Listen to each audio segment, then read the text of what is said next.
今天呢，我们准备给同学们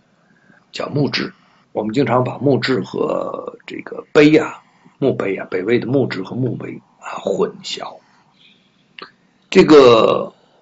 因为他们两个还是有一定的差距的。那么首先一点呢，他们的位置是不一样的。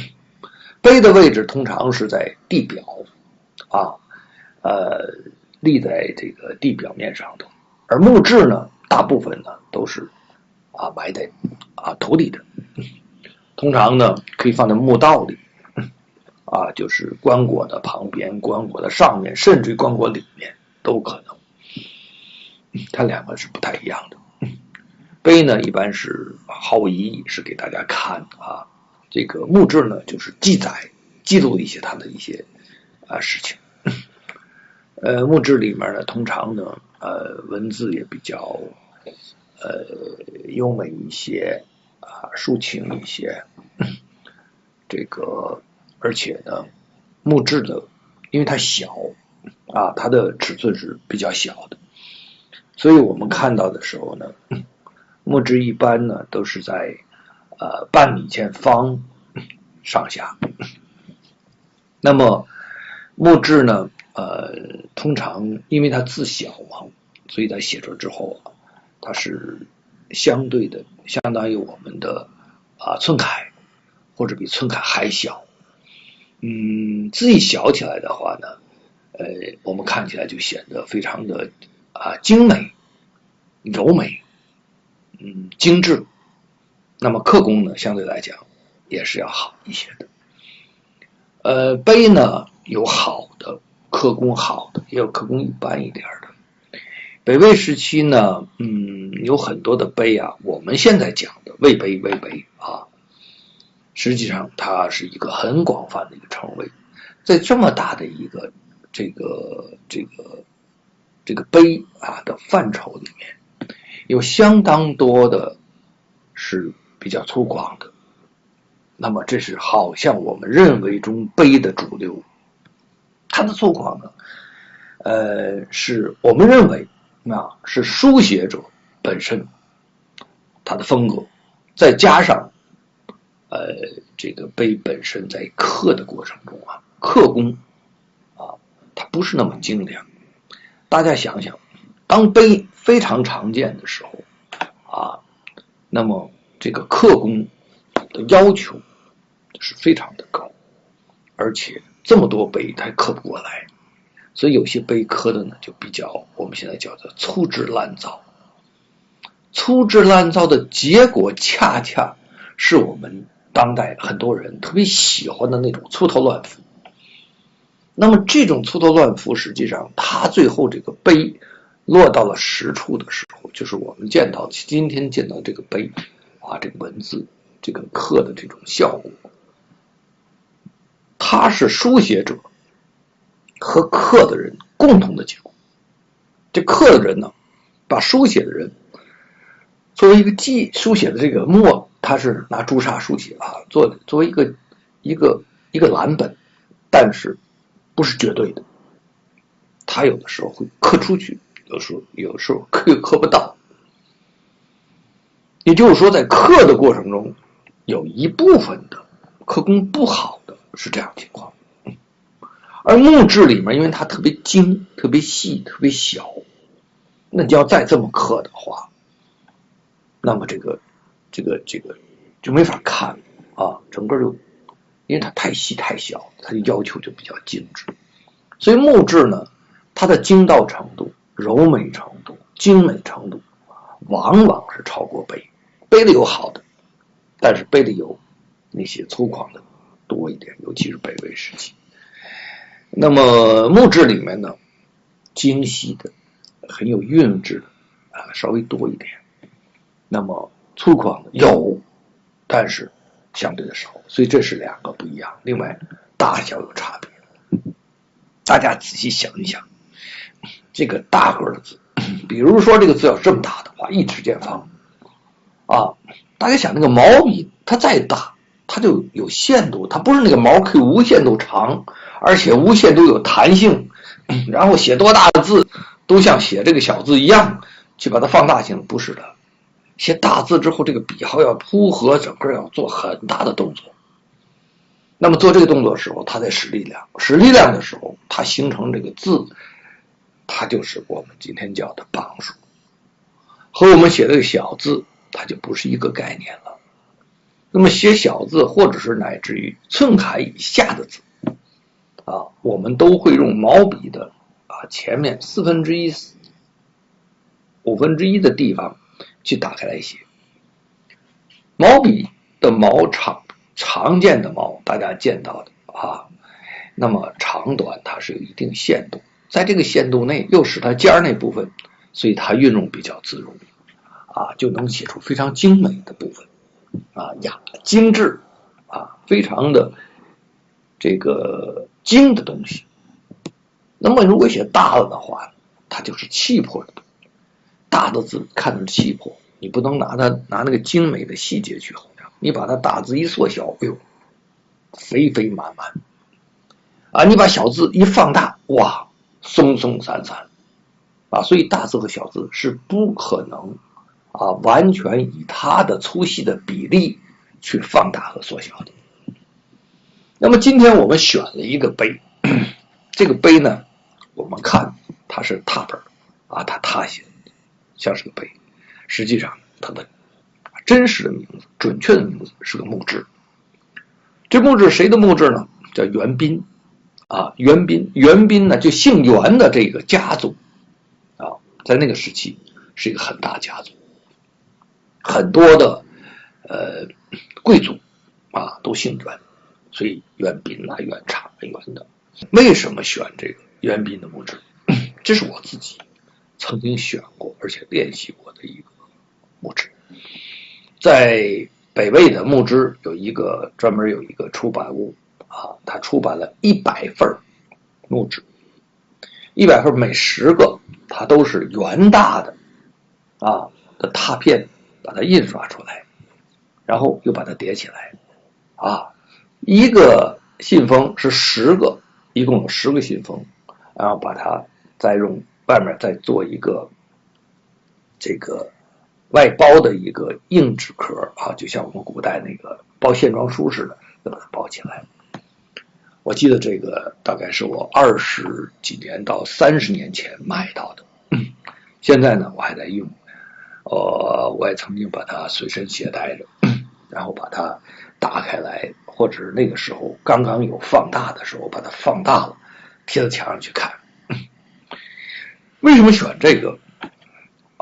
墓志呢？它不是说是我今天给大家选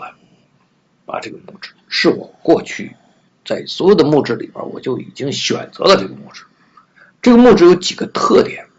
第一个特点就是它既有墓志的那种精美的地方，但是它还有这个魏碑里面的粗犷和变化，它就里边变化非常多。大家看这墓志有的时候它都秀美，一度秀美非常美，比唐朝的那个还要美。唐朝大家记住也有墓志，北魏的有墓志，一直流传下到唐朝。唐朝的墓志因为它字小，比唐碑还显得柔美，但是它一致性特别好粗细它那个比较标准化，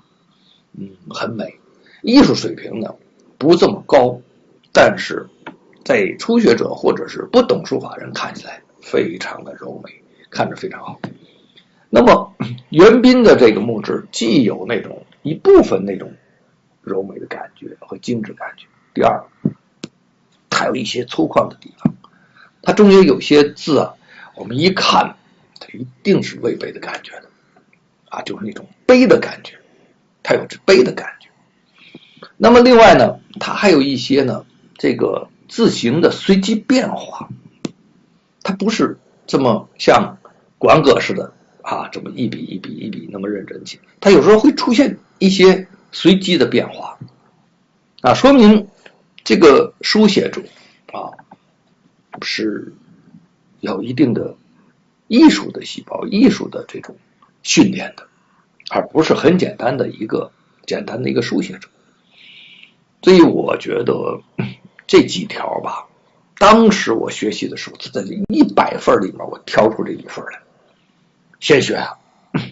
当然学完它之后，后来我再看别的，我就看得没意思。那么今天我再把它拿出来跟大家分析它的东西，实际上让我们大家感受一些刀刻的地方，笔韵的地方，书写中产生随机变化的地方。这个魏碑的书写到今天有非常多的方式，早先呢有一些的，我相信就是人家本身这个碑书写时候的方式。那么那个时候的方式是什么样的方式呢？我们可以看到一些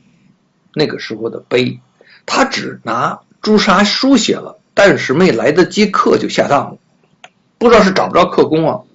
还是着急啊，所以叫草草入殓，就草草就把它就埋起来了。我们今天得以看到，哇，当时原来是这样的，但是我们为什么刻出来是变成了这样的？它中间有差距的。因为我们见到的要么就是完全刻的，要么就是完全不刻的。我相信肯定还会见得到那种刻一半，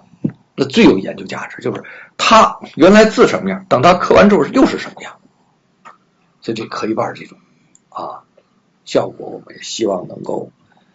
感受到。我们希望能感受到，就是刀刻完之后是不一样的。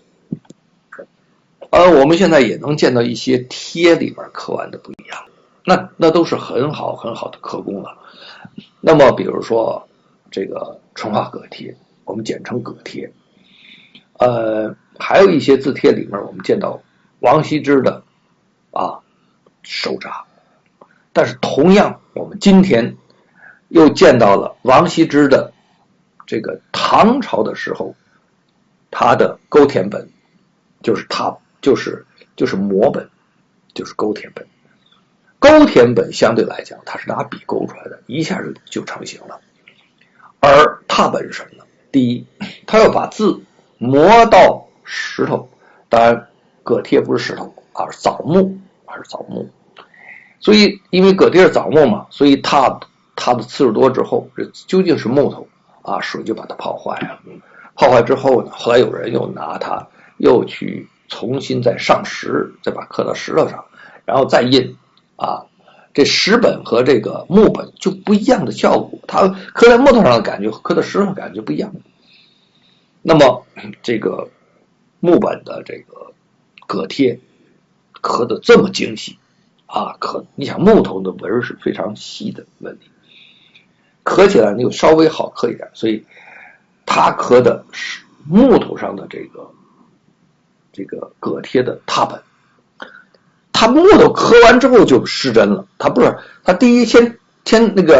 个把它磨下来勾下来，勾到这个枣木上就已经有失真地方，然后再刻进去又有失真地方，拓下来又有失真地方，拓完之后再裱出来又有失真地方，所以这几个失真加一块儿，这个拓本就不行了。所以我们再看呢，这个拓本要下真迹好几等，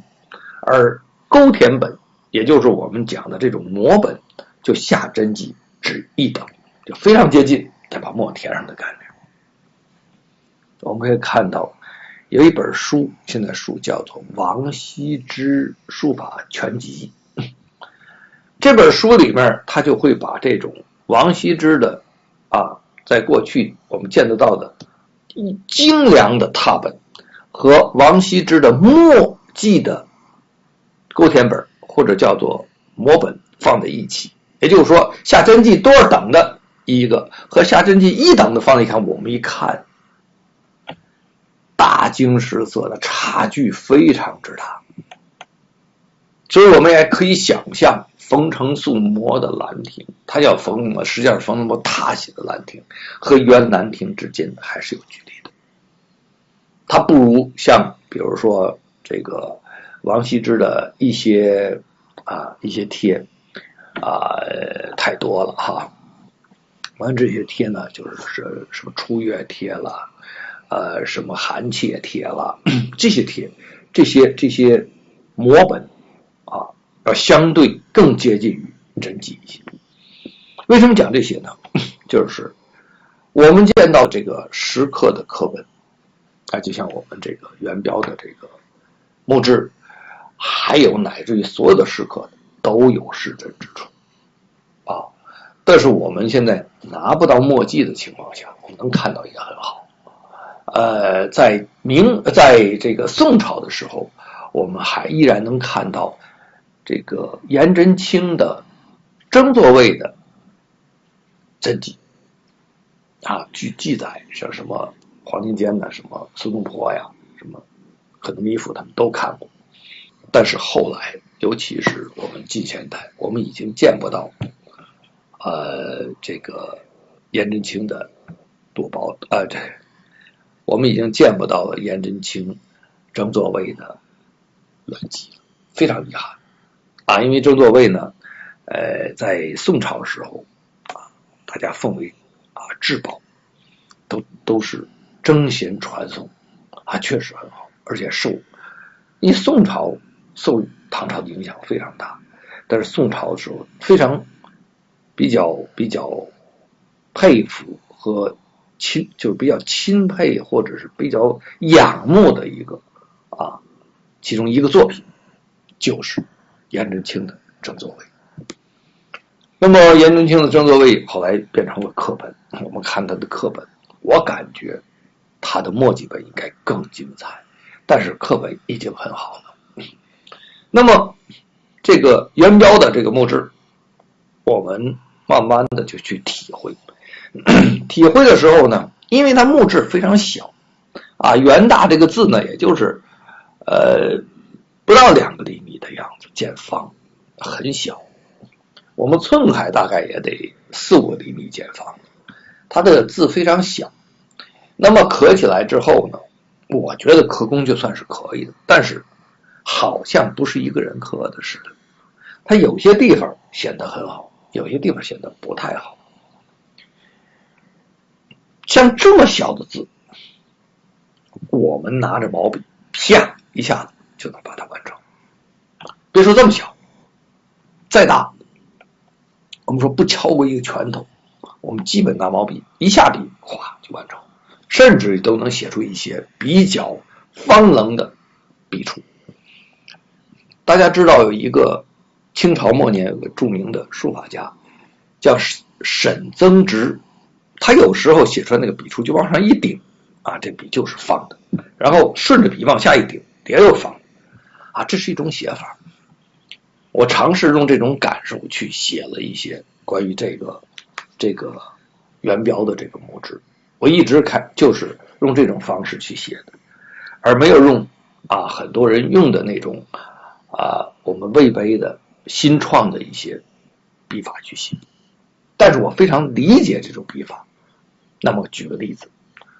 大家可能很多人没有去看过刻印章刻印章。这个印章呢，当你拿了这个印章之后，这印章有大有小刻的，最小的是多小？大概芝麻粒那么大，再小一点大概绿豆粒大小。这个绿豆粒大小，你在刻这个印章的时候，你就要求这手是非常准确的。你想，它稍微心一跳，咣，它那个刀一进去之后就不对了，因为它就这么大的量在那里面绿豆，那你要芝麻大的话就成微雕了。当然它是用意念在刻，不是用眼睛在刻了。到了多大呢？到了我们讲1寸见方的印章的时候，其实是最好刻的。就这个刀下去之后，你下单刀下去，你铲平一点，你下双刀两面刻，这面刻完了把它转过来印，哗再来一下就是这面刻完了转过来再这么刻，等于两面就都刻了。或者是你这面刻一下，刀切过来这面再刻一下，好刻成。那么齐白石刻印的时候比如说它大小适度的时候，它那个印一刀刻成，一刀刻成。我问问大家，如果这么大的印，每个笔画要这么粗，你拿什么刀铲？拿什么都铲不掉，而且石头很硬的。有的人拿这个石头啊，在这拿肩膀，这个像个凿子一样，肩膀顶住啊，一个托顶住啊，肩膀往前磕啊，这种。还有人呢，干脆就拿凿子似的这么剔，这都有。但是他怎么剔的呢？就包括我们这个碑，有的时候大的碑这么大一个字啊，这个笔画粗了，你这个刀一下下去之后，一下剔下去之后，只能剔一边，怎么办？他就得剔这边，是吧？两边就得剔着啊，再粗，粗到多粗？这么粗的一笔画，你说剔两边都不够了，怎么办呢？就在沿着这个笔画的边缘先剔下去，最后再把中间的再抠掉。所以就像我们今天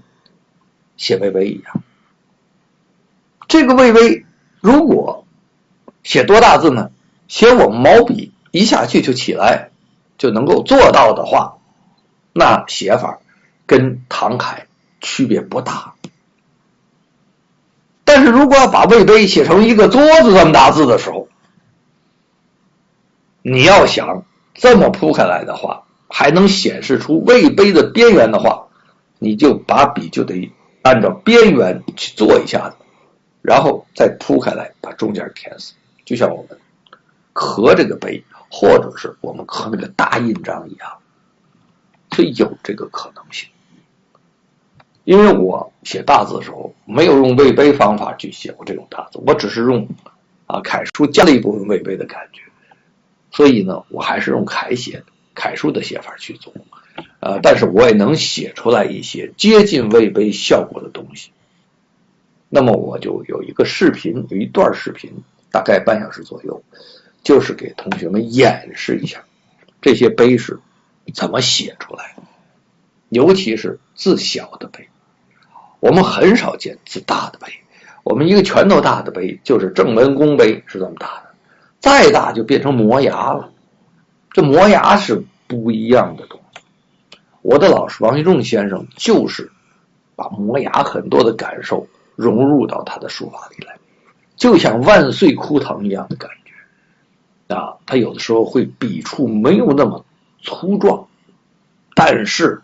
他在里面，我们现在有个词叫绞转，它实际上就是在里面做动作完成的时候，枯藤嘛，就是有那种来回搅动的感觉。实际上他把这个字的动作完成，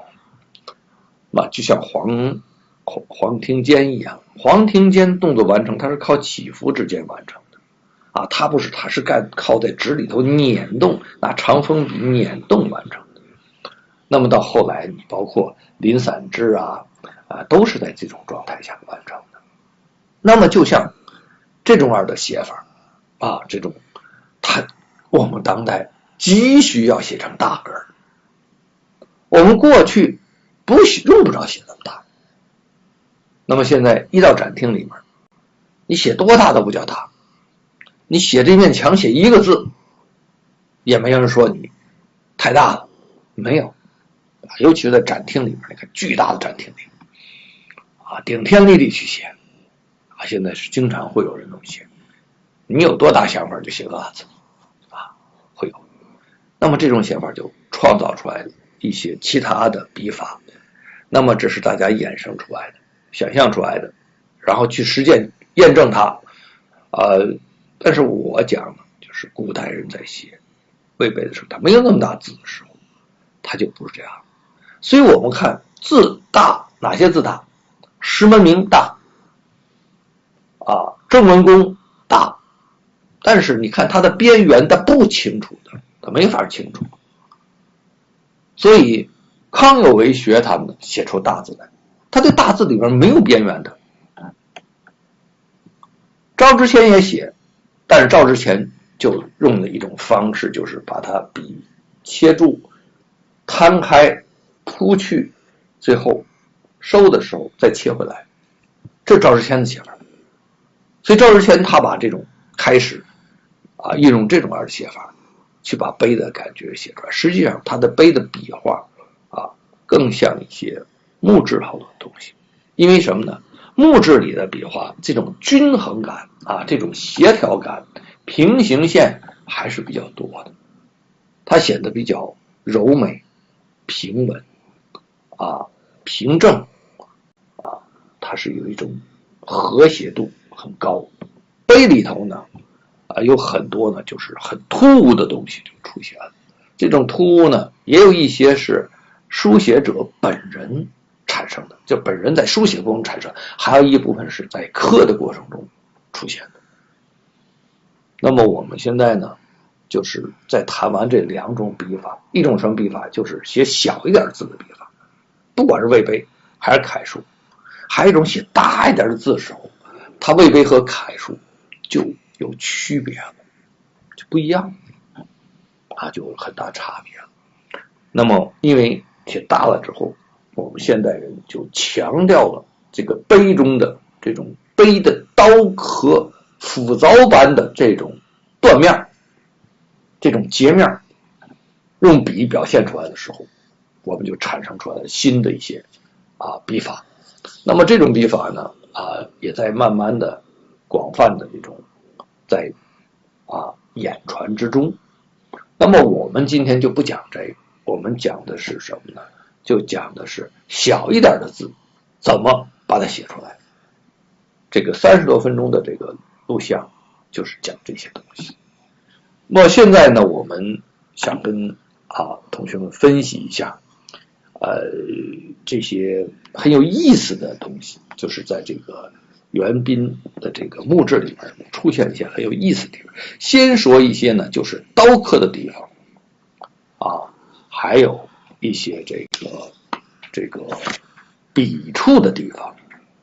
还有一些书写者在变化过程中或者在书写的过程中产生一些突变的地方。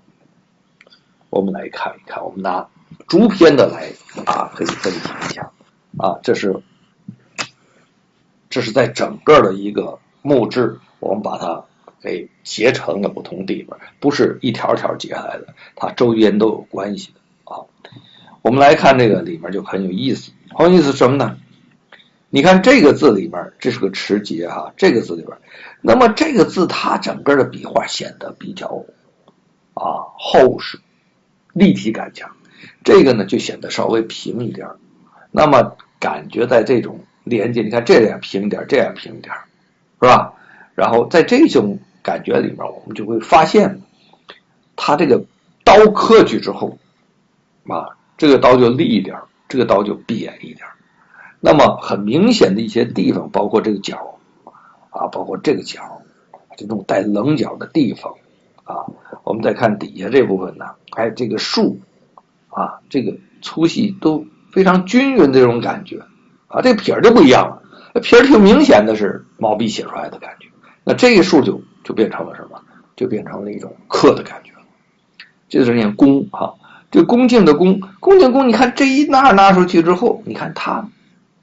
表达的非常的柔和我相信也是跟原作比较接近的一个但是这一点这一竖这一点就非常明显啪就带进刀进去的部分那么这页里头呢很有意思，不知道是刚开始刻呀怎么着，他非常有耐心，他在很多地方能看出非常明显的笔出来。你看这个北字这个顿笔的地方，这也是这都有，这都是笔。你看这个大字这个粗细，然后细粗的过程中，你看这种笔在里面这种弹放的这种感觉，和这面这个弹放出去的这个整个的，包括这个拿出去这点好像非常的忠于原作的感觉我画圈的都是笔触，画三角的都是刀痕明显之处就是刀见着刀了，以刀为主甚至于它呈现出刀刻才能出现的东西，不是笔触。但是画圈的这部分就是基本是笔触明显刀是跟着笔走的，所以在这一篇里面它都有，而且每个字里可能都会有不同的。你看这个之字这一捺出去多好，那么之字上面这块刀见得明显。这次同学说为什么你就感觉到呢？因为我除了写字以外我还刻印。当你刻完印之后，你发现你这个刀向下豁的时候，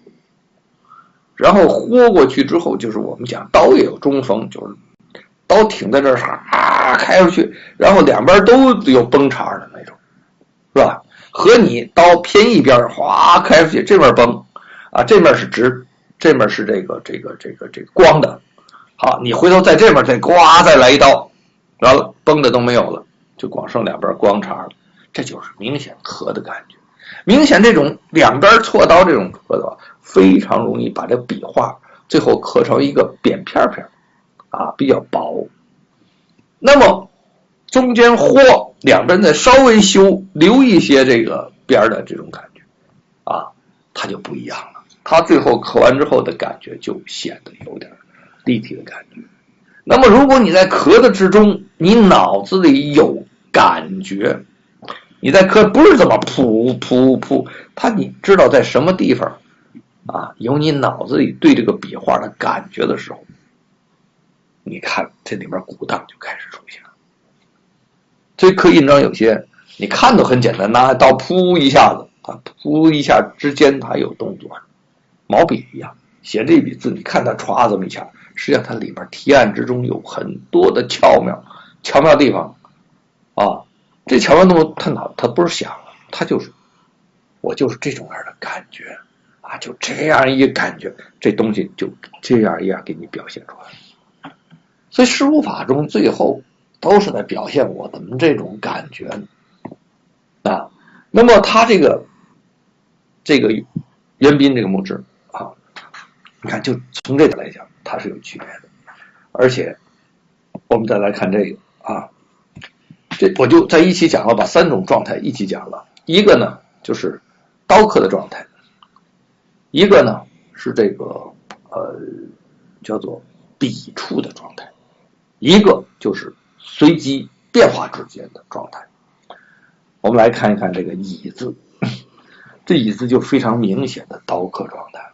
因为这个乙字他在写的时候，他不可能笔画都是像这种柴棍似的这么搭出来，这个完全是搭出来的板搭出来的感觉。你看像这些地方都笔触都多明显，这撇儿这些都很明显笔触，还有这些地方都很明显笔触。好，我们再来看这个裙子这个裙子，这裙一看你看这些地方就是完全刀走动的感觉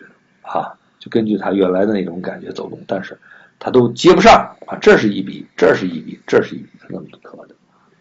那么在里面我们来看，就是这地方的刀刻明显，太明显了完全太明显了。然后呢，什么东西是变化的？看这个跟它衔接起来这部分这个是刻工肯定是自己端的，书写者他属不属这样他肯定之间会有某一种分隔的地方，不会是这么连接的这种感觉。因为书写者他是一个口在底下扬的两个犄角，而刻的人看的结果就是口和扬有衔接的部分，所以这一衔接不要紧，最后一踏出来就变成了两个，就不是衔接了，支撑的感觉了。所以这就是一层一层一层一层的施针以后的结果，也是一层层加工以后调整以后再出来的结果。那我们看这个圆圈，这就是笔触，你看这方字圆过来这个笔触这个笔触。好，我们再看这里面有鼓荡的笔触这里面不排除他在刻的时候可能刀走一下也有可能但是这种你看像这面的笔触这都是刀刻出来的刀刻出来的。但是像这个朝字这个朝字我就很怀疑刻这个，你看大家看一看就分析一下就行了。这个素这个年间这个间是吧？然后呢我们乃至就拿这个看这两个之间区别啊，你看它不像一个人刻的，你看它这些地方刻的都是什么地方？这都是完全刀就没有笔的触的地方，一点笔触都没有。你看，就这一下有点笔触地方，这个地方，包括这个框，还有这个字，它没有笔触，它都是刀的部分。啊，那另外呢，这个在刀的过程中，它本来这个字就没有写的特别理想。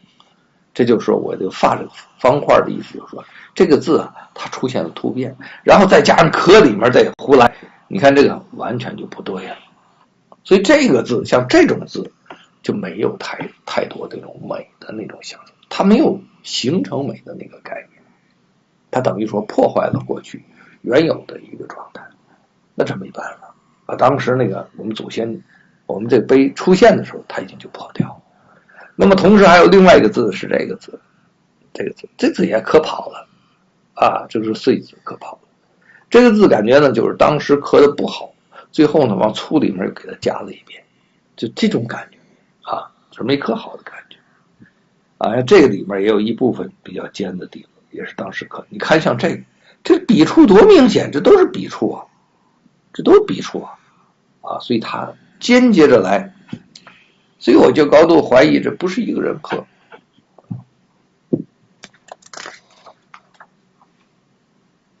这是另外一篇啊，另外一篇。那这篇里面呢，我们来看凭证地方还有一些，比如说这么多横啊，那么多横，但是大家看像这种样的横啊，还有甚至于你看这个勾出之后啊，成这种样形状，像个手指头。这样的这种也是的事儿，这种感觉，这就是刻工相当不错才出现这种东西啊，刻工非常好出现啊。我们看这也是也有一些，你看这种起伏之间的这种非常像当时写字的感觉啊，这是起伏的。那么这地方呢，你看相对来讲就有一定刀刻的地方啊，刀刻的地方挺明显的。这个起伏刀刻，看这也是啊，这也是这个，你看他铺这笔下来了，然后就一笔下来，然后这一下，你甚至都看出来他走几刀，吧？像这种动作可能是当时画过了就忘了刻了，或者没有明显的就会出现这种情况。你看这个乙这个皮儿，这个肚子啊肚，这个脚感觉跟那个刚才的乙就完全不一样了。你看这个乙是不是啊？这个乙就是康这么直下去，那说明什么问题？写的那个人绝对不是这样的，但是他就把它刻成这样。我们再来看下面的啊，这里面他在艺术上做了一些改变。这改变我觉得他就是你看，本来这是一个这个手揣在这儿，还有一个身体是吧？他就变成那揣过来之后，这就停住了，停住了。那你要命令令，这还有转过来篆书、隶书都这样，他这样也还可以，就算是一种别体字，而且很巧妙。大家看这个左边这撇短，这个长，这面呢长，这面短，他又跟它错落着，然后呢，这个整个字形是偏扁的，他不在乎说，偏扁的，然后跟这面这个撇呢又有穿插，上面这个见方啊，这就是唐楷的。还不是唐楷，是隋朝的楷书的雏形。隋朝楷书很像，到唐楷又有关系。好，我们看这种感觉。那么有些地方，你看像这块也有刀刻的地方啊，刀刻的地方挺明显的啊，刀刻的地方。那么我们再看这个大字，大字本来这是撇儿是在鼓荡过程中，因为在鼓荡这一撇儿没刻好啊，这是刻工的问题，刻成这样的。所以这变成这样，好多人在追求这样的感觉啊，希望有那种感觉，这是一种在表象上的表面上看出来的一种不同点。像这些地方，看这个横竖这块地方都是比较机械一点的，这块的树的头这些动作稍微机械一点。而像天，你看这撇像这个那儿这种感觉这些地方就是非常自然的毛笔的过堂，它就忠实于原毛笔作品。有些地方它会破坏掉的。所以破坏掉也不是他的用意，他肯定想写好。你大家看这个镜子，这肯定是不是平时写的他把力居然写成这样，把镜子写成这么切生生的样子像这个尾字也是上开下开他最后写成这样。像这些地方有些这种粗细之间的变化还是过于直冷。可是你看这里面这么多撇，1撇、2撇、3撇、4撇，每一个撇下来从粗到细，从细到粗，这种所有的感觉依然它非常忠实于原作的，而且能合出那种带有女人或者男人那种肌肉的那种起伏，那种动作那种感觉，特别，这是特别的，可以说是我认为是刻这个碑里面的刻的比较好的一个人。他因为他这里面好和不好差距太大了刻的好的真好笔触呢刻的非常到位，那刻不好的地方就是那种生生叉叉的我们看到一些生生叉叉的。所以我们在分析这个元彬的墓志的时候有一部分我们在考虑在讲它的美学的一些道理。那么呢也同时在这个我们第一个开的这个墓志的这种讲习的这个这课程里面呢，也给大家首先第一次让大家接触一下这个拓本、课中的笔触的东西，还有一些书写者在当时有很多的随意的地方，在这个里面都会见到。我在里面呢打的三角，大家看到我打的三角部分就是刀刻的部分那我不一一都讲了。那么打的圆圈的部分就是笔触被刻的活灵活现的部分。那么打的方块的部分拿这个朱笔打方块，就是它很多在书写的过程中出现一些随机的应变的一些东西。你想这个，我们现在就讲讲方块的地方，像这些地方顿来带下来这种地方像这块地方尤其是像这3个，它整个掉下来了。大家看这是格格在这儿呢，这个字整个掉下来了。从谁呢？这一笔就掉下来了之后，他为了躲他就向下走了。而向下走的时候呢把这底下压了一点点，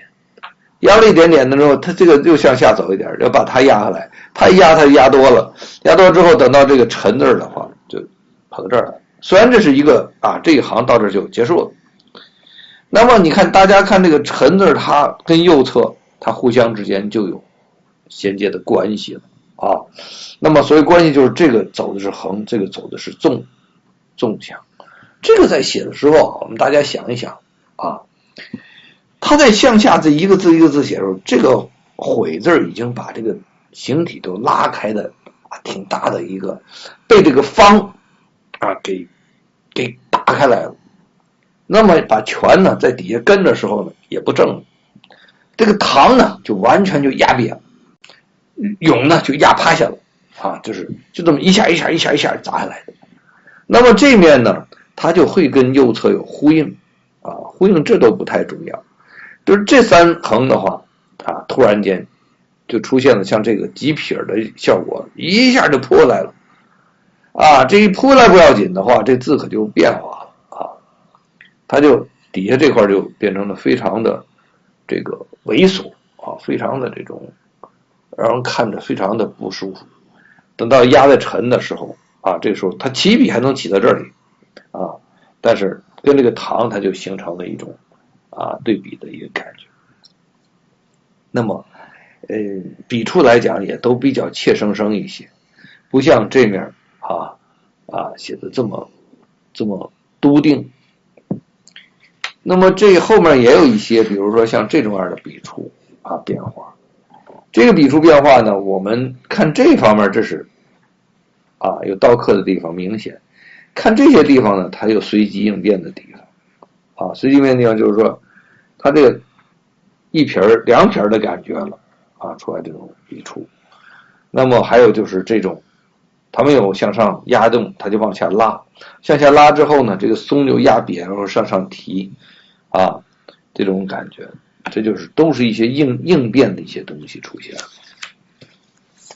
那么这些小一点，我们看这些应变东西很多在这里边我们就先多讲讲应变的地方。看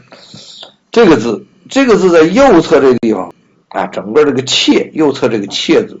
完全变成了应变的了完全应变，它在里面交织因为它上来太松散了，它底下就变成了空间小，还有这个笔触我们看这块地方也是两个向两侧倒的感觉。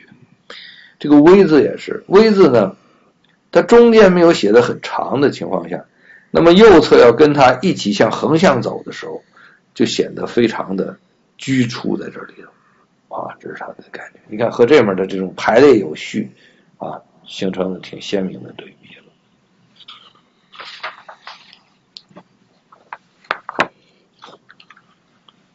这里面呢，我们来看很多三角形的出现这种三角形的出现，这种出现其实它这个笔触实际上出去之后未必是像这么三角，但是它刻出来的地方呢就显得特别三角。我们看它很少有那个点刻出去那个圆润的，这是刻出圆润的点，带着圆润的感觉点剩下的部分都跟三角密切相关那么横笔画就多是这种样子这个点呢多带这种三角的这种动作都是三角的感觉，各种各样的三角它比较便于刻。但是这几撇的话还确实是很像书写的当时的一个动作你看这都是楔形的感觉楔形感觉，一个是写的是楔形，还有一个就是刻的时候楔形好刻。像这块地方你看这个笔触就非常明显了，这个笔在纸里头蠕动的这种笔触很精彩，这块写得很好的。你有的地方就太直白了，像这些地方太直白了太直白了这些地方太直白了这些地方这个也是。但是这个碑的感觉就出现了，所以我们觉得碑的里边，所以它里面又有碑又有一些这种刻工比较好的地方都有。看这个也是出现了一个变化，这个变化出现什么呢？就是说它可能受旁边的影响写长一点，但是这一长之后的话，这一撇写下来，这已经无法斜向，它向斜的地方走，它才向斜的地方走，它向着直的地方走，这笔怎么办？这笔就变成了横了。可是这笔横的时候呢，这右侧又没那么多量给它走，所以他就把量处到左边去，把右侧留住了，这就变成这样了。这样美不美？就单字来讲并不很美，但是就这个周边的关系来讲，和他这个发挥的这一撇到这种程度，他再发挥来讲就是很不错的了。我们看这章字也是出现了一些问题在这个写的过程中，你看这个向左侧的倾，这个向右侧的倾这肯定是出问题的了。这个后字也出问题的，就是这个短很小这个范围呢，突然间它这面开始动作大了，那么后面都跟着一起大的时候，最后把它平衡最后一个笔画就已经都快达到它了这肯定是一个调整。那么这也是调整的笔画，调整笔画是什么？就是开始这里面看这三个的调整之间，这个是平直的，跟它平的，那么到它这个野字呢，就在这里面又起了波澜，它接这个波澜，它右侧这块呢，你看它就都有一个和它相适应的感觉，就是它受它影响了，它在这儿搞音乐，它受它影响了，就这样啊。那这个呢，就是说影响完之后，它就动起来了。这一动的话，就是动大了。动到这面的话，它就跟它就没法衔接了啊，就变成两个人互相踢脚的形式，是吧？那么这面开始还是动大了，但是后面呢，有所收敛。这就是在写的过程中会周边有影响。我们看这幅字里面的话，像分，这念坟啊，这个加三是念坟，本身右侧这个分，这个分它就采取一个斜向，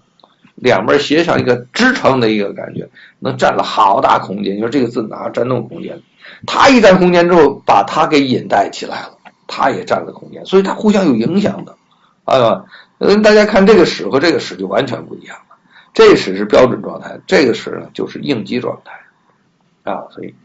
另外大家看这字里头，它有好多出现变化的。你看这个皇帝的皇字，它就可以把它写的小到什么程度？小到周边这么大的空间可循啊。那么这个字呢，之字呢，它就变成一个这么一个咣咣当当拉拉带带还伸出去的一部分，所以它就影响到它了啊。那么它这面呢做的比较平正，所以这面跟着这块就平正了，所以这左右之间有影响，上下它也很有影响啊。上下影响什么呢？你看这个皇坐在这个地的这个台子上，哎，像是一个差不多的一个座。你看这个周字呢是变成一个差不多一个开的座啊，情况不一样，这都是一个顶起来的，它顶在这个位置上，它顶在这个位置上，它顶在缺上。那它这个倾斜呢和这个直之间有一些的变化，那么它要跟它的倾斜再做一些变化，这慢慢的倾斜一点儿，再慢慢的转平回来，转平回来还有一咣当又做了一个这个动作，所以这里面这种起伏动作特别之大，而且周边是互有影响，逃不掉。这里面就挺有意思的，就是我发现一点，你说这个刻工是很好的刻工很好，你看这笔触都是立体的，而且笔画这个精致你看这就不一样而且大家看一行一行一行一行一行，这行的精致，这行就粗，你看这笔都是哐哐的入的然后这么直接入的直接入的，这更明显。这个你像看这面是什么样的这个口，看这是变成什么样的口这口和它这口是一样的，但是你看这个带口型的这种框框跟它就完全不一样了，这多精致这个笔触在这里边有多大的变化。你看这种起伏，这种包括这个，你看它哪里是咣咣咣咣这么出来的。你看这一排除了第一笔以外，第一笔略微猛愣一点，你这一排的话几乎哪一笔都是都是那种很温和很圆润然后能看见笔触的那种感觉。你看正相反，这三个出来之后，好像你看这是一溜是一个人刻的，除这一画以外，那么这一溜的话又是一个人刻的，就是另外一个人刻的，有这可能，太有这可能。所以就画勾画叉勾叉勾，这边还有一个也是这样的你看这个，但这个呢不是那刚才明显，也略有一些不同。这里边我们顺便讲讲它的阶体里面很多很有特色的地方，咱还就这篇论我们来看，像这些地方笔画都少的它跳出来，你看笔画多的，你看它也是在跳出来，所以你看它这个错落之间，每一个笔每一个字都在一个格里但是这格不一样，它跑到左下面了，它跑到上面去了，是不是？它站在中间偏左侧了，它贯穿这个呢在右侧上面然后这个呢完全是在格上面，是吧？这个呢左高右低下来了，这个呢右侧踩到地儿，左侧就给提带起来了，这个完全正中这正中偏下，它怎么来的呢？它怎么来的？你看它怎么写？第一是他们每个字的本性，这个字本性，你看这个习，它就是老大一个龙，小一个衣服，哗就能平平整整一笔横一笔横，竖一边竖一边横这样。那么这个柱呢，啊，主座柱呢，它完全可以写在这儿嘛，啊，但是哗它走这个，为什么？它现在急于要这个斜视，啊，这个就是一个不协调式。他要斜视，这个又跟着斜过来，你看就3个字在这里边，他就把这个局面就产生一个斜，再斜回来这种感觉啊，这个就不是两个，比较规整一点啊，这个很可惜，我们拿墨不小心给点住了，看不清楚。那么这是什么？方变大形，然后一个回复，这看了吗？有方有斜。它的方和斜在这儿，它的方和斜在这儿，它的方和斜在这儿。你看，小斜配大方，就是这个方里面，为了这个斜做一点调整，因为有一个东西啊，做一个调整。你看，你把这压住之后，你看这个木就不好看了，因为它有它，是吧？你如果这个口压住之后，你把这里边当住之后，这口是歪的，但是有了它。现在协调，那么这一竖写过来，尤其左侧是车向左斜的，因为有这个在这儿，所以两个找到平衡啊。这3个字就有点极端型啊，极端就是放扁数阶端，极端左上，极端右下，极端这种上面啊端着肩啊，下面收的这种感觉。这个呢，即是走的平行协调的感觉。啊，这个俩不用讲了。那这个呢，跟刚才我们看到那个分又不一样，因为什么呢？你看那分那把这个那儿拿出去，这个那儿收出来，因为这面还有这些东西，而这个东西它也没有特别夸张啊，只不过跟它搭配一下而已。结果呢，这就反而更协调一点了。这就是当时我们介绍这个木质的白种啊，这个做的挺不错的啊。我们选的这第1集里边的一段，第1集呢，它这有目录啊，目录是你看元彬是第2个，第1个是元弼啊，这是元定啊，很多是姓元的呢，这是元刺史都是刺史，然后是木质。我们正好呢，也稍微看一下它的木质不一样的这些地方，给大家有一个稍微的一个感性的认识。首先呢，我们先看一下，这就是元大的这个元彬的木质，它是靠元大来分，它这么小啊，这么小。这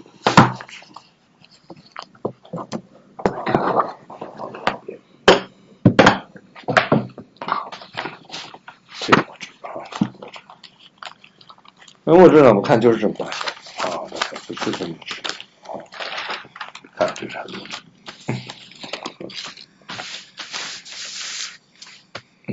这木质里面我看啊。打好格子的，打好格子。你看这格还都打好，就是拿那个这个刀在石头上啊，拿尖儿画出来的啊，那么打出来的啊，方方正正的，稍微扁方一点，看到了吗？扁方一点的。然后呢，石头这样，所以它放在木里头，它不是那么残破的，但是这个很奇怪啊，这些奇怪，它有好多这个坑啊。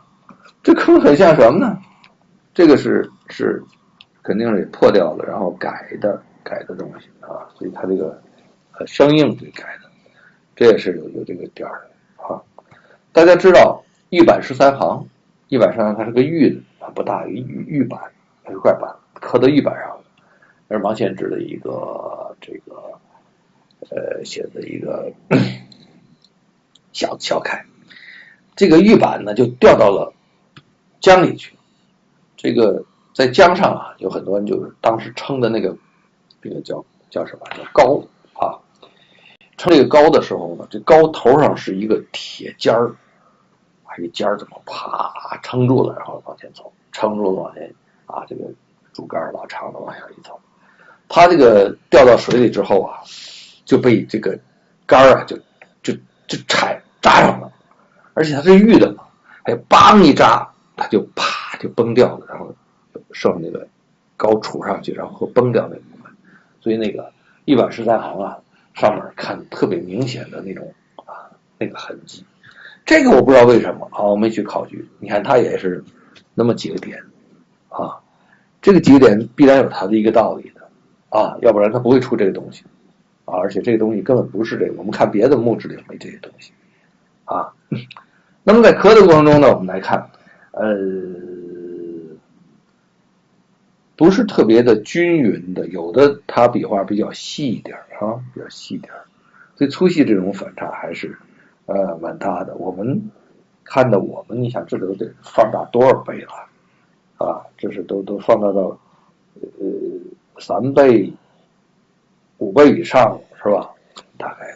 的放的挺大的了。当然这个版本也是不错的。那么我们现在是看整篇看整篇，它这个整篇里面，它所谓的我们讲的它的一致性并不是特别强，但是它风格还是比较接近的，风格比较接近。另外它里面呢有一些变化，挺有意思的变化，就是什么呢？就是说它不是那么就是我们刚才看的也是，你看这种长长的、宽宽的、斜斜的这种变化在里面比比皆是叫人看它非常有韵味，它非常有意思。他这个就像一个人似的，他不是这么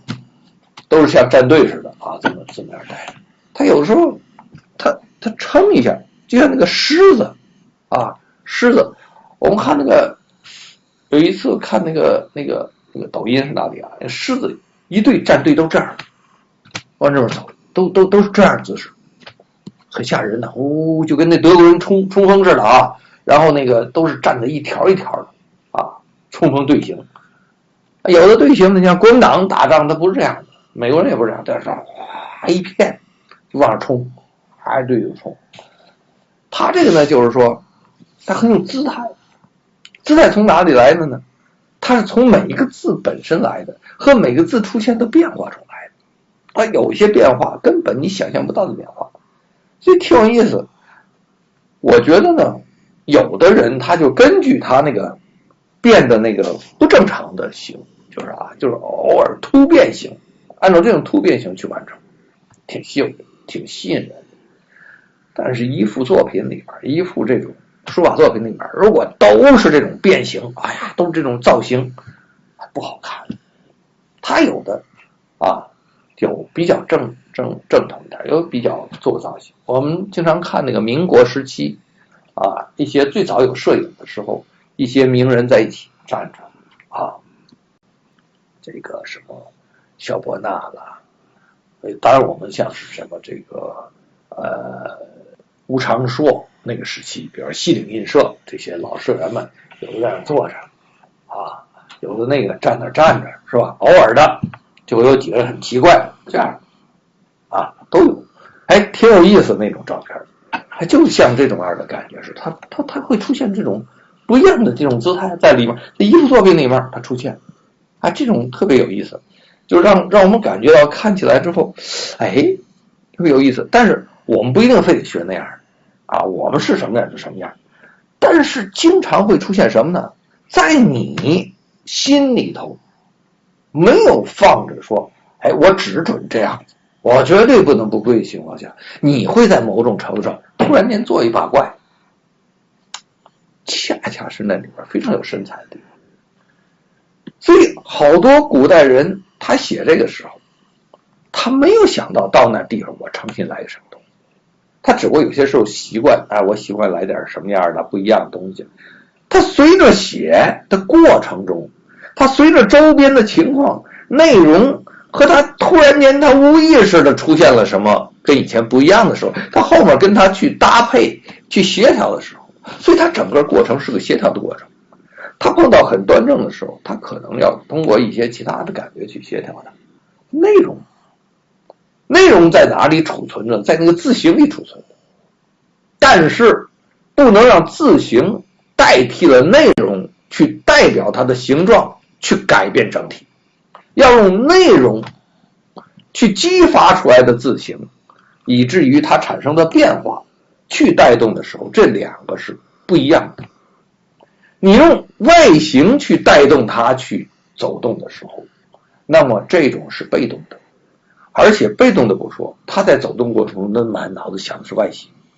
他跟这种意思根本几乎没有关系，他进入不到意思那个层面里去。但是如果你用意思，然后又通过每个字的意思表达出来的每个字去感受，从意念去感受的时候，这什么叫意念？就脑子里没形。那么这个时候你在写的时候，你会发现你会可能变形，你想象不到。那么你脑袋通过变形，就好比说走道，你走得好好的，你老想着，哎，我来个这样的动作，哎，我来个那样的动作，它跟你走的那个路径它没关系，跟你为什么要走也没关系，跟你自己走的时候心情也没关系，就是你想表现一下。那么这种是很被动。还有一种就是你就往前走，走的过程中这个路面不平，有各种各样的障碍物，你跳一下，你蹦一下，但在跳的过程中你挺帅的，在跳的过程中你显示一下你自己能力，或者你突然间滑了一下子，没摔好，没摔着，你啪一脚跟过来，把身体平衡找着。像这些所有的过程都是很精妙的东西，很趣味的东西，很随机的东西，这些东西就是不可复制的东西。像北魏也好，魏碑，其实楷书里也出现，唐楷那么精致的字里头也出现这些东西，只不过我们看不懂的时候，我们体会不到那么深刻而已，我们感觉不到那个东西。唐楷里面的变化微妙，特别微妙，它的韵致特别的在那种让你意识，甚至于你似乎感觉，但是你还摸不着它那个脉搏的那种感觉里面去感受它一个很平正的东西。这个唐楷里的韵致是微妙之间，但是这个层次越高，就是说它的这种里面蕴含越多的时候，它越不动于声色，但是在很微妙的声色里面，它却表达了非常深刻的蕴含。这就是说，你一个大呼大叫的一个演员，你表达是让大家大起大伏的这种感受，但是你是谁？孙红雷在演那个潜伏的时候，在演那种戏的那种很微妙的时候，一个眼神一个动作，比他那个演什么警匪片那些动作，他就完全不是一个层面里的那种心理的变化，还得让你看出来他的变化。所以就是说，这是非常所以叫内心戏，就是你当时演出来之后那种感觉不一样。那么在我们做这些动作的时候，在唐楷的时候里面那微妙的东西非常微妙，但是这个木质这个算是动作大的，那么一般来讲动作不大，一会儿我给大家看一下动作不大的。那唐楷来讲的话，动作就非常少的起伏，波澜不惊，但是这个里面的蕴含很厉害，所以你看它一惊起来的话，它就很大动静，但是它基本上不动在那蕴含。那北魏里面就是到处都是哗哗哗的那种冲浪的感觉这个唐楷就不是了，唐楷就看那个大海的起伏很蕴含很深动，不是到了这个北魏的时候，就北魏这边就看到快到海浪边了，有时候哗就打一个浪，哗就打浪的那种感觉。他这个小浪花，然后呢时不时的放一些不同的浪花，但是到不了那种惊涛拍岸也不是那种平平静静的那种那波澜不惊的样子。所以它整体是这么一个感觉的。那么这里面呢，它就是有很多地方我们平时就是很少见的，我稍微点几个地方，大家一看就知道了我们就是顺着它这么向下这么去感受我们就会发现，你看刚才我们讲到的是吧，子野这种大起伏的这种动作，你看跟这个左边这个就非常平正的就不一样了。然后到这个张字也是，这都是大起伏的地方。啊，非常大的起伏地方。那么这边这别看这个笔触啊，这都没有太大起伏的，这还有一点点啊。你看它一有起伏，这周边这几个都会受影响啊。就像那个，你把这个纸啊这么一弄啊，就这块就忽然间就变形了，就开始有影响了。别的还是很平整的啊，它这块突然间变形了，就像那个镜子都很平，突然间哪儿起点哪那个镜子马上就不一样了。这种你看一圈，你看这个周边啊受影响，突然就起伏了，这边也是起伏了，是吧？你看你一看你感觉，你看像这块也是出现起伏了啊，就好像那个地方不平整了啊，动一下啊，有些地方你看这块也有点啊，看你看像那个突然起了一个涟漪，那个起了那种啊带折射那种感觉了啊，别的地儿都不是太明显，这块有一些啊，这块有一些啊，它受周边的影响很大，说明什么呢？说明这是一个写这个东西的是一个挺不寻常的一个人物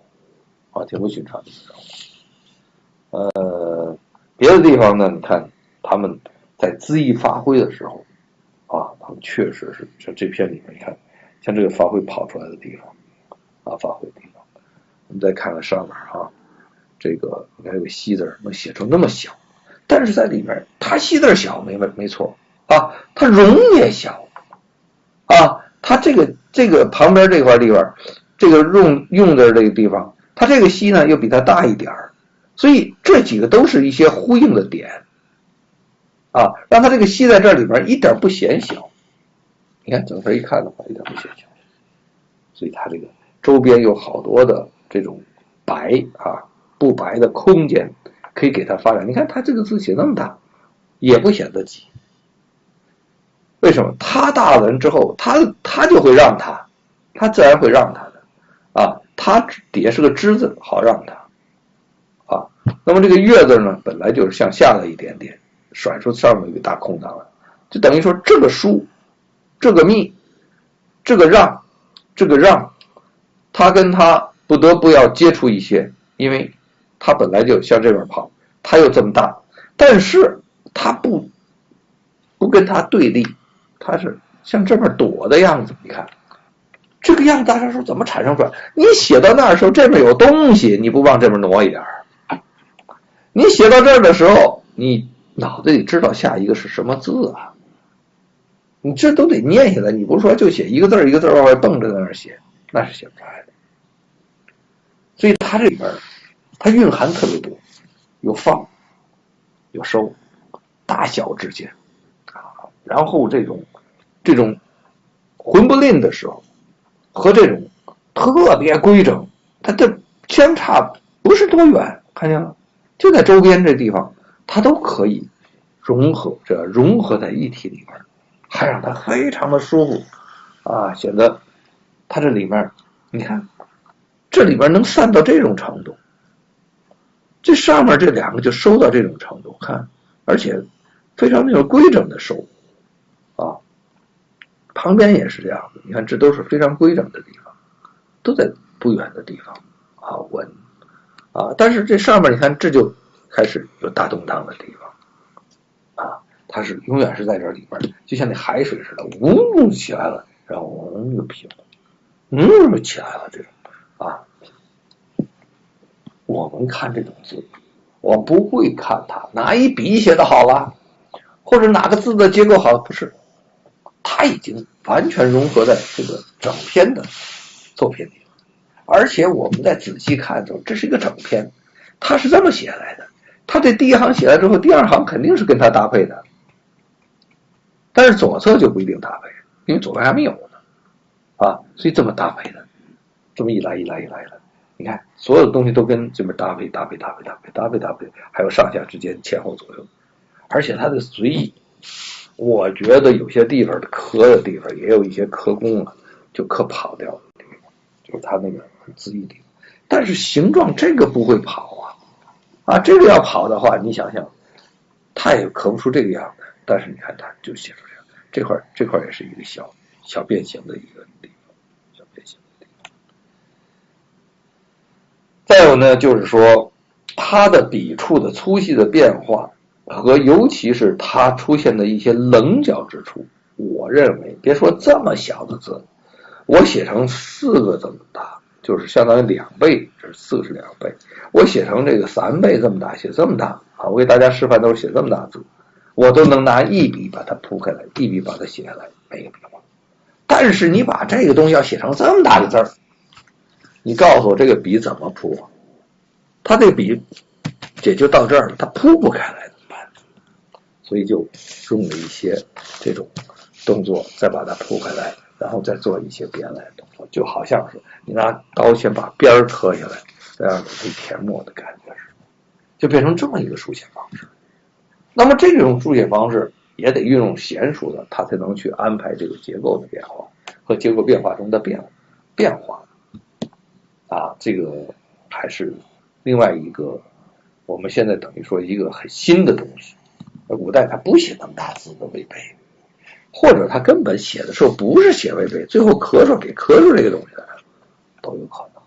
尤其是像颜真卿，有人说颜真卿的碑啊，到后来时候他字不是写成那个结果的，尤其是笔画上面他做不到那种程度，或者跟他不一样，他的那个因为他自己家人刻碑，家人就把他按照他平时想象的那个样子就给他刻出来了。所以说颜字怎么书啊，怎么书，那是另外一方面。我们再看看一些其他的，在这一篇里边，我们来看一看这个，这也是原壁的啊。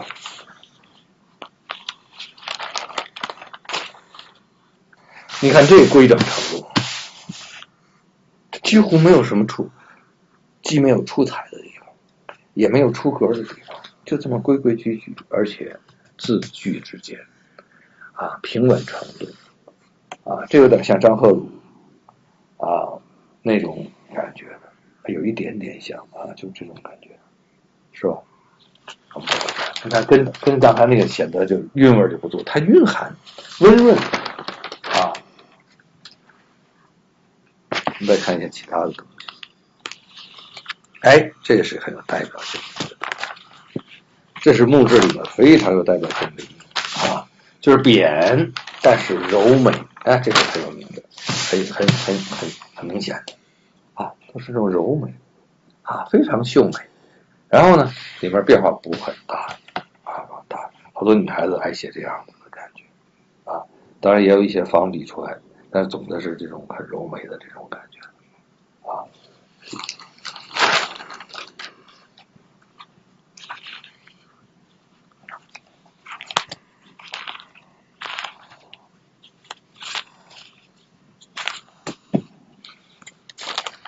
我没法把100个都给大家看啊，这个我们就打开一部分，大家感受一下啊。这是另外一种啊，像这种样的话呢，大家来稍微仔细看点，它里面细节的一些笔触啊，有的地方啊还是有毛笔走的样子，但是呢，也还有一些那种刀的刻出来这个样子，挺明显的，这种刀刻的样子。啊，然后还有习惯性，但是基本我看到的用朱砂笔直接写在石头上的样子，就非常像这种样子，它不是那种非常饱满圆润，当然也可能我们看的正是这样子啊，它就是没完成的。还有一些呢，就是说，看这是这个样品，这样是一种样子。这种样子呢，它是一种，就是说，你看它有好多地方就是不按格走了啊，这个不按格走啊，都不按格走了。这块呢是按格走，它的结构，它用笔简单，它都是这种样的用笔。结构呢，有一定的规律，但是不流美，它美不美？但是结构上的呢，我们现在来讲就是吭吭吭，咔咔咔这种样的动作啊，所以这也是一种。像这种东西的话，基本看一看就可以了。好多人要去非得要把它学成一个这样的话，我觉得这不是一个很优秀的，就是它就好像我们很机械的那种样子的感觉。但是形体呢又不跟常人相同不跟常人相同所以这个好多人就觉得哎呀这有特点，我把这个东西写出来了，这东西让人一看哎挺不一样的可以，但是我们不赞成我们的形体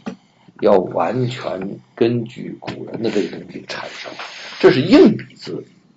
产生的一个原因。而软笔呢，我们会尽量的通过在写的过程中和我们的习惯，而慢慢的形成我们自己的一个形体，和自己在形成的过程中出现意外的一种调整。这样的话呢，我们就更多的发挥我们自己对结体上的理解和表现。实际上一个书法家区别于古代的人一个很重要的一点，就是他有自己的独立的而且自我认知的一种形体的追求，这是和古人有非常大的，就是你作为一个书法家，或者是你对书法有研究，或者你有心于书法，这个实际上是最重要的地方。而这个的产生从哪里来呢？它是在你书写的过程中，你追求的协调感和你平时书写的习惯和你一些的结合结体的时候的一个爱好而来。当然古代人有一些给你借鉴的一些形体和习惯，但是最终它的产生一定是在你书写的过程中去把这些东西产生出来，最后那个形体。所以那个形体时时刻刻都是鲜活的，鲜和活的，活是可以随意变的，鲜是就在那时候产生的，不是你产生好了再把这儿搬过来的。所以就因为鲜，你才证明你这个所有东西都是肚里的东西，而且是你自己的东西，自己消化好的东西。所以活就是动态中产生，这一点我们当代人很少有人做到把字写到那种不经意和那种潜意识，所以这种鲜和活很难体现到。我们大部分体现都是脑子里头一个固有的一个形态的表现，而很少能够让自己的这个主观的这种意念占更多的主导，而大部分是按照我们被动的去得到了某些形体作为一个参照物，就是他把他的表达出来的这个结果的所有的姿态建立在他现有的从古人书法的作品里边拿到来的那种形态，而不是从根源里面从自己发自内心的表达出来之后的形态在随机中的调整变化。所以在鲜活这块做不到的话，你的精气神就顶不到那个级别。东西书法这个东西就差这点东西，你这东西放在一起就暗淡无光。一旦有这种精气神的时候，你的马上就展现出来你的风采。就像一个人他在模仿别人的时候，他永远脑袋想的是那个人的东西，而你自己在表达的时候你就不一样。就跟你背一个文章和你今天做一个即席的演说一样，是完全不一样。虽然即席演说有些时候它不像你自己背一个东西那么完美无缺，但是它即席时候表现的，哪怕一顿一错一停顿忘词儿也好，或者他思考什么东西也好，或者随机又冒出什么发挥，有一些突然的一个灵光一现的感受，这些统统都是鲜活的。而你背诵一个东西，它是一个完美的东西和鲜活东西相比较起来的话，它是黯然失色的。